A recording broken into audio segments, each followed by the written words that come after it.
नमस्कार दोस्तों, मैं रविंद्र रावत आप सभी का स्वागत करता हूं। दोस्तों, ग्रह विवेचना के इस एपिसोड में हम चर्चा करेंगे 9th हाउस यानी भाग्य स्थान पर जब राहु देव आ जाते हैं तो वो बृहस्पति का ऋण बनाते हैं। उनका क्या प्रभाव आता है, वो किस तरह से आपके भाग्य में रोड़े डाल सकते हैं या यहाँ पर भी ये पॉजिटिव असर दे सकते हैं, वो सारी चर्चा करेंगे। लेकिन उससे पहले मैं आपको याद दिला दूं, अगर आपने अभी तक हमारे चैनल को सब्सक्राइब नहीं किया है तो प्लीज़ पहले उसे सब्सक्राइब करें और बेल बटन को जरूर दबा दें ताकि हमारे द्वारा जो भी वीडियोज़ अपलोड होती हैं उसकी नोटिफिकेशन आपको टाइमली मिलती रहे।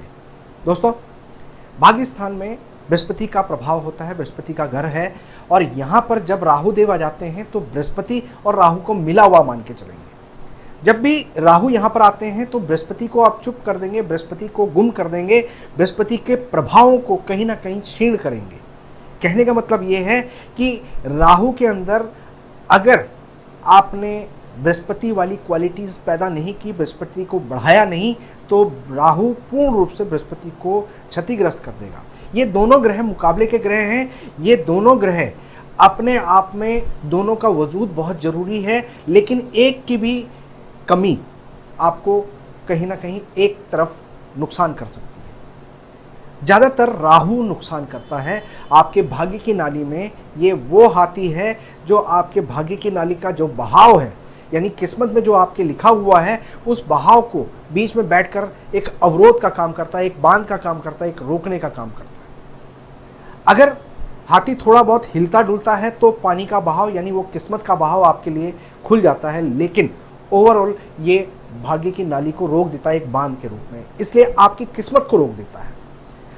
आपके बृहस्पति यहाँ पर पूर्ण रूप से क्षतिग्रस्त हो जाते हैं राहु के कारण। जो आपके बड़े बुजुर्ग हैं, आपके बरकत है, आपके जीवन में जो आपको डिजर्व करते हैं और उसका जो आनंद आपको लेना चाहिए, जो आप मल्टीप्लिकेशन करते हैं अपनी कमाई की, अपने परिवार की, अपनी चीज़ों की, वो चीज़ें रुक जाती हैं। इसलिए आपको यहाँ पर राहु को ठीक करना चाहिए। राहु वैसे यहाँ पर बहुत ज़्यादा बुरे नहीं होते, क्योंकि राहु इंसान को किसी भी चीज़ को कैच करने की क्षमता देता है, लेकिन राहु की कंटिन्यूटी नहीं रहती। राहु हमेशा चीज़ों को थोड़े टाइम के लिए करता है, फिर छोड़ देता है, फिर शुरू करता है, फिर छोड़ देता है। इस वजह से ऐसे इंसान के पास बहुत चीज़ें नॉलेज में होती हैं, उसके पास प्रैक्टिकल ज्ञान बहुत होता है, लेकिन कंटिन्यूटी ना होने के कारण समाज में उस ज्ञान को एक प्रतिष्ठा नहीं मिलती, एक सम्मान नहीं मिल पाता। तो आपको यहाँ पर यह समझने की ज़रूरत है कि राहु को किसी भी तरह से नेगेटिव नहीं होने देना या गलत ढंग से नहीं उसको उजागर होने देना। दूसरी तरफ राहु के यहाँ पर बैठने से आपके बृहस्पति पीड़ित हो रहे हैं, इसलिए आप जितना बृहस्पति को मजबूत करेंगे उतना आपके राहु कंट्रोल में रहेंगे। बृहस्पति को किस तरह से कंट्रोल करना है? आपके बड़े बुजुर्गों का आप मान करें, आप अपने पुराने संस्कारों को बिल्कुल ना त्यागें, उनका आदर करते रहें, उनको अनुसरण करते रहें, तो आप बृहस्पति को मजबूत करते हैं। यहाँ पर एक चीज़ और कही गई है कि ऐसा इंसान ईश्वर के खिलाफ होता है। आपको नास्तिक नहीं बनना है, आप प्रैक्टिकल रहें, वो अच्छी बात है, लेकिन नास्तिक ना बने, परमात्मा पर विश्वास करें। आप ये मान के चलें कि जीवन में जो कुछ आपको प्राप्त हो रहा है वो सब ईश्वर की कृपा से हो रहा है, तो आपके यहाँ पर राहुदेव आपको काफ़ी हद तक पॉजिटिव असर देंगे। इसके अलावा जो बृहस्पति के कार्य हैं, यानी पूजा पाठ करना, धर्म का पालन करना, अपने बड़े बुजुर्गों का मान करना, अपने गुरुओं का मान करना, अपने जो रीति रिवाज हैं उनको फॉलो करना, इससे आपके राहु देव कंट्रोल होते हैं और बृहस्पति देव इंप्रूव होते हैं। अगर आप धर्म स्थान पर जाते हैं, माथा टेकते हैं, तो इससे भी आपके बृहस्पति देव इंप्रूव होते हैं और राहु कंट्रोल होते हैं, जिसका आपको पॉजिटिव इफेक्ट मिलता है। यानी यहाँ पर पॉजिटिव रूप से बुध का निर्माण होता है, और बुध यानी बुद्धि। यहाँ पर ऐसा इंसान बहुत अच्छा सलाहकार होता है। यहाँ पर ज्योतिष में ये तक कहा गया है, लाल किताब में ये तक कहा गया है कि ऐसा हकीम जिसके पास नॉलेज ना हो, लेकिन वो किसी की नब्ज पकड़कर उसकी बीमारी का इलाज बता देता है। यानी वो क्षमताएं होती हैं कि अपनी वाक्र शक्ति से, अपनी वाणी से लोगों के नेगेटिव जो उनके अंदर नेगेटिविटी भरी हुई होती है उसको निकालने की क्षमता, यानी मोटिवेशनल जो पावर होती है वो इस इंसान के पास होता है।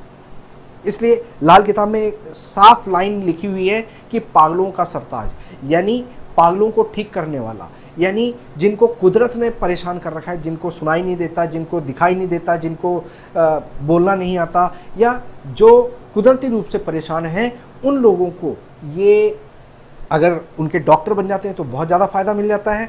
नहीं तो ये अपनी किसी भी ट्रीटमेंट से उनका इलाज करने की क्षमता रखते हैं। ये इनके ऊपर आशीर्वाद होता है। ज़रूरी नहीं कि वो इसी फील्ड में हो, लेकिन इन चीज़ों से वो इंसान को बहुत कुछ सपोर्ट कर सकता है।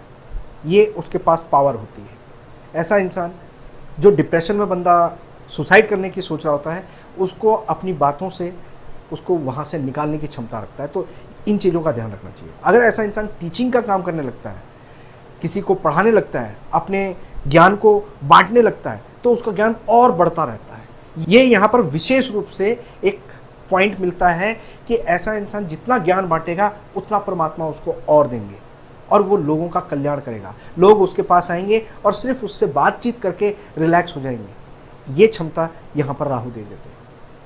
दोस्तों, इनके पास सुपरविजन का बहुत ज़बरदस्त पावर होती है। किसी भी चीज़ को बहुत जल्दी कैच कर लेना और किसी भी चीज़ में कमी निकाल के उस चीज़ को दुरुस्त करवा देना, ये इनकी क्वालिटी होती है। लेकिन ये किसी भी चीज़ को कंटिन्यूटी में नहीं रखते हैं। अगर ये कंटिन्यूटी में रख लें, अपने रूटीन को ठीक रख लें, तो इनका ये राहुदेव यहाँ पर बहुत ज़्यादा पॉजिटिव असर देता है। जब भी राहु यहाँ पर हों तो उनके पूरे पॉजिटिव असर पाने के लिए आपको बृहस्पति को ही मजबूत करना होगा। इसलिए आप एक सोने की गिन्नी आप 9 ग्राम की अपने गले में धारण करते हैं, चांदी की चेन आप गले में धारण करते हैं, माथे ज़बान नाभि पर केसर लगाते हैं।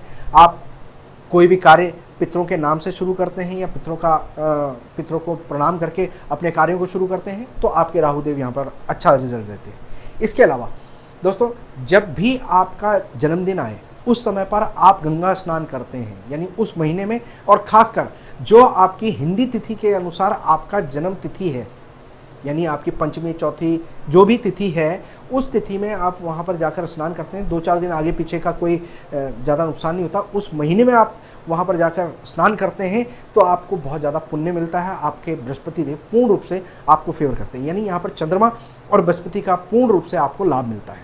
दोस्तों, जब भी 9th हाउस में राहु देव बैठे हों तो कोड़ियों की सेवा करना आपके लिए बहुत उत्तम होता है।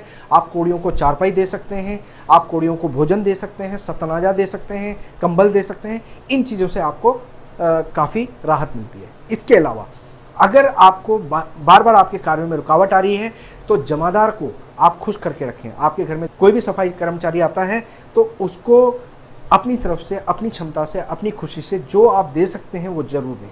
जब किसी विशेष कार्य के लिए, किसी इंटरव्यू के लिए, किसी एग्ज़ाम के लिए, किसी मेन कंपटीशन के लिए आप जा रहे हों, ज़रूरी काम के लिए जा रहे हों, तो उस समय पर आप जो सफाई कर्मचारी है उसका आशीर्वाद लें, उसको कुछ उपहार देकर उसको खुश करके और फिर आप जाते हैं तो आपको लाभ मिलता है। दोस्तों, जब राहु यहाँ पर हों तो अपने ससुराल वालों के साथ संबंध अच्छे बनाने चाहिए आपको। उनके साथ जितने संबंध आपके अच्छे रहेंगे, राहु आपका पॉजिटिव असर देगा।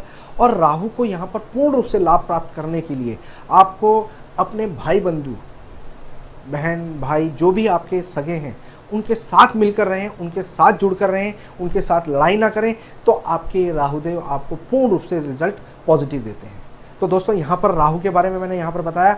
अगर आपको किसी भी तरह का इसमें कोई डाउट रह गया हो, कोई सवाल रह गया हो, तो आप हमें कमेंट बॉक्स में लिख सकते हैं। उम्मीद करता हूँ कि ये वीडियो आपको पसंद आई होगी। अगर ये वीडियो पसंद आई हो तो इसको ज़्यादा से ज़्यादा शेयर करें, लाइक करें। फिलहाल मैं अपनी वाणी को विराम देता हूँ। नमस्कार।